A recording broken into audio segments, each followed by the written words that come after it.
L'inizio scuola paga un po' il dazio del trasporto pubblico, ma se andiamo a vedere negli anni passati è un problema quasi, fra virgolette, passatemi il termine, normale, nel senso che bisogna andare a regime, devono essere fatti gli orari scolastici definitivi e quindi i primi giorni portano qualche disservizio sul trasporto scolastico. Chiede di pazientare Stefano Marcon, perché le prime settimane di scuola servono per capire l'andamento dei flussi in entrata e uscita. Subito risolti i disagi che hanno visto i protagonisti dei ragazzi lasciati a piedi nei comuni di Vittorio Veneto e Vedelago, tra cui c'era anche un ragazzo in sedia a rotelle. Tutti questi disservizi, questi disagi sono all'attenzione massima di MOM e io penso e spero che dall'inizio della settimana prossima la questione vada a regime. Procedono intanto i cantieri nelle scuole avviati dalla provincia a Vittorio Veneto e Treviso.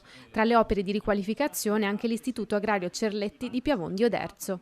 880.000 euro il valore complessivo dell'opera, resa possibile da una copertura di ben 770.000 euro di fondi derivanti dal PNRR.